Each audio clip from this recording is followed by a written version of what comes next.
салом ба ҳамаи дӯстдорони футбол. имрӯз мо як мавзӯи воқеан нигароникунанда дорем ки ба ҳамаи мо мухлисони тоҷик дахл дорад. ин як фоҷиаи ҳақиқист. бори аввалин бор аз соли 2014 ин ҷониби тоҷикистон аз даҳгонаи беҳтарин кишварҳо дар рейтинги клуби Африка хориҷ мешавад.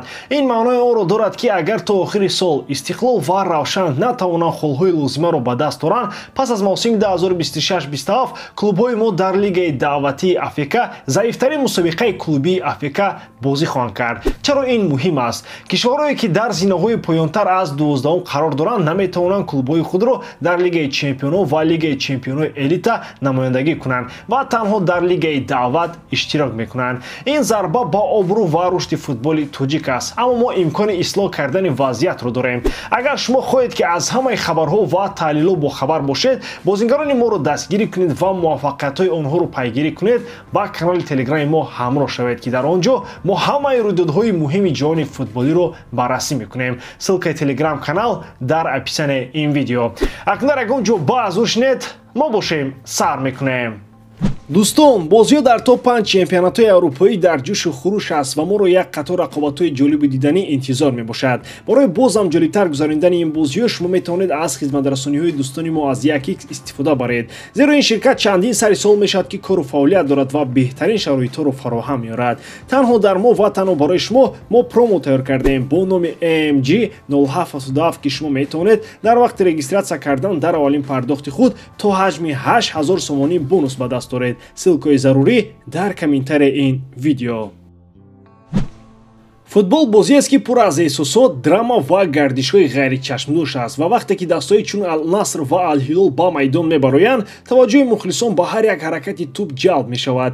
ин ду даста аллакай 7 бозӣ бо ҳам анҷом доданд ва то ҳол Ал-Наср сарфи назар аз ҳузури Криштиану Роналдои афсонавӣ дар ҳайати худ натавонистааст як ғалаба ба даст орад. 5 ғалаба ба ҳисоби Ал-Ҳилол ва 2 мусовӣ. ҳамин тавр аст статистикаи рақобатҳояшон. дар бозии охирин ки бо ҳисоби 1-1 анҷом ёфт, Роналдо бозам натавонист гол занад ки ин силсилаи бидуни голи ӯро дар 3 бозӣ идома медиҳад. ин махсусан тааҷҷубовар аст бо назардошти он ки пеш аз ин силсилаи бозингари португалӣ 12 гол дар 13 бозӣ барои клуб ва дастаи миллӣ зада буд. Ал-Наср низ рӯзҳои душворро аз сар мегузаронад ки дар 3 бозӣ пайҳам ғалаба накарда ва аз Ал-Ҳилол 6 имтиёз пас аз 9 давр ақиб мемонад. аммо сарфи назар аз ин Криштиану оптимист боқӣ мемонад. ба мухлисонаш бо сипосгузорӣ барои дастгирӣ муроҷиат намуда таъкид мекунад ки ҷанг ҳанӯз ба анҷом нарасидааст. вақте ки дар даста Криштиану Роналдо бозӣ мекунад, интизориҳо ҳамеша баланданд. мо одат кардаем ки ӯро дар нақши қаҳрамоне бубинем ки бозиро дар дақиқаи охирин наҷот медиҳад. аммо чӣ мешавад вақте ки ҳатто ӯ наметавонад ба дастааш кӯмак кунад ки бар рақиби асосӣ ғалаба намояд? Ал-Наср ва Ал-Ҳилол мисли ду унсур ҳастанд ки дар майдони футбол бо ҳам бархӯрд мекунанд. дар 7 бозӣ Роналдо фақат як маротиба бо гол ва як паси голӣ қайд шудааст ки ин бо мулоҳиза гуфта ба мақоми ӯ мувофиқ нест ва 3 бозӣ пайи ҳам бегол. ин аллакай саволҳо ба миён меорад. шояд ин мушкилоти муваққатӣ бошад ё шояд Ал-Ҳилол роҳи безарар кардани Кришро ёфтааст. Ал-Наср ҳоло 6 имтиёз ақиб мемонад ва ҳар як бозӣ арзиши тиллоӣ дорад. аммо Роналдо ба таслим шудан одат накардааст. суханони ӯ дар бораи он ки ҷанг ҳанӯз ба анҷом нарасидааст мисли ваъдаи садо медиҳад ки бо қувваҳои нав ба майдон бармегардад. дар ниҳоят ин танҳо бозӣ барои ӯ нест. ин ҳикояи шахсии мубориза ва бартараф кардани мушкилот аст ва мо ҳамчун мухлисон интизорем ки ӯ боз дар майдон ҳамчун ситорае медурахшад, чуноне ки борҳо дар карьерааш рӯй дода буд. Серхио Рамос, ҳимоятгари афсонаӣ ва яке аз лобозани машҳури замони ҳозира, метавонад ба зудӣ либоси дастаи аргентини Бока Хуниорсро ба бар кунад. тибқи гузаришҳои Рело ва музокирот байни испании 38сола ва ҷониби аргентини аллакай чанд ҳафта идома доранд. дар ин раванд президенти Бока Хуниорс ва инчунин собиқ ҳамдастаи Рамос дар Реал Фернандо Гаго фаъолан иштирок мекунад. пешбинӣ мешавад ки музди меҳнати Рамос тақрибан 5 миллион евро дар як мавсим хоҳад буд. дастаи охирини Рамос Севилья буд ки ӯ онро дар моҳи июн тарк кард. дар карьераи худ Рамос дар чунин клубҳо ба монанди Реал Мадрид ва ПСЖ бозӣ кардааст ки дар он ҷо ба дастовардҳои беандоза ноил гардид. 5 карата чемпиони Испания, 4 карата ғолиби Лигаи чемпионҳо ва 2 карата чемпиони Фаронса. гузариш ба Бока Хуниорс метавонад гардиши нав дар карьераи дурахшони ӯ шавад ки ба мероси футболиаш аксенти ҷануби амрикоӣ зам мекунад. вақте ки ман хабари эҳтимолии гузариши Серхио Рамос ба Бока Хуниорсро шунидам, фикр кардам ки чӣ гуна хоҳад буд дидани яке аз шинохтатарин ҳимоятгарони аврупоӣ дар майдонҳои аргентинӣ.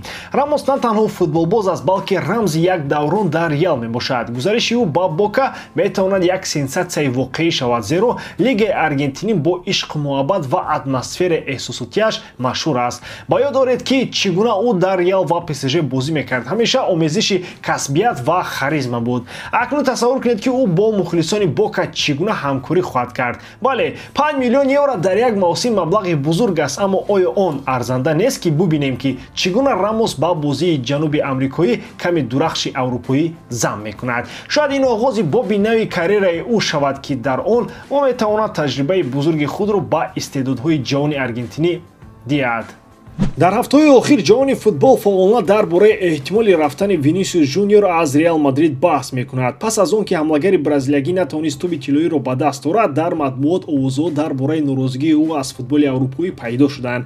Ин як ишора барои клубҳои Арабистони Саудӣ шуд ки ният доранд Винисиусро тобистони оянда ба сафи худ даъват кунанд. Аммо на танҳо ховари миёна ба ҳамлагари боистеъдод таваҷҷӯҳ дорад. Тибқи иттилои Релова, чунин бузургҷисоҳои аврупоӣ ба мисли ПСЖ, Манчестер Юнайтед ва ҳатто Челси рушди вазъиятро пайгирӣ мекунанд. Гуфта мешавад ки Винисиус ва Килиан Мбаппе дар майдон ҳамдигарро намефаҳманд, зеро ҳарду мехоҳанд дар фланги чапи ҳамла бозӣ кунанд. Ин ҳолат метавонад клуби мадридиро ба фурӯши бозингари бразилиягӣ водор кунад. ғайр аз ин, шартномаи Криштиану Роналду бо Ал-Наср ба итмом мерасад ва роҳбарони Саудӣ мехоҳанд Винисиусро ҳамчун ситораи нави лигаи худ бубинанд.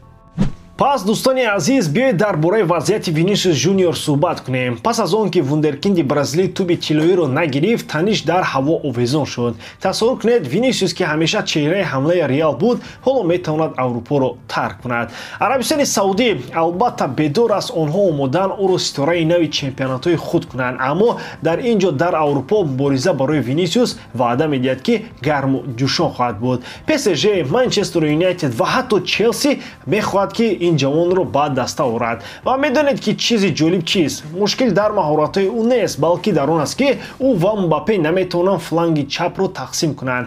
ҳамин тавр маълум мешавад ки футбол на танҳо бозӣ, балки дипломатия низ аст. Ва агар Винисиус воқеан равад, ин барои Реал талафоти бузург хоҳад буд. Аммо кӣ медонад, шояд ӯ дар Арабистони Саудӣ қаҳрамони нав шавад, вақте ки Роналдо саҳнаро тарк мекунад. Дар ҳар сурат рушди рӯйдодҳоро пайгирӣ мекунем. ба ҳамин тамом боидарам ки эҷодкории ман ба шумо писанд меояд. лайк, комментария ва дар каналу ношдаро аз ёд набароред. бо шумо мисли ҳар вақта Муҳаммад Гайров. хай бародарон, дар паноҳи Аллоҳ.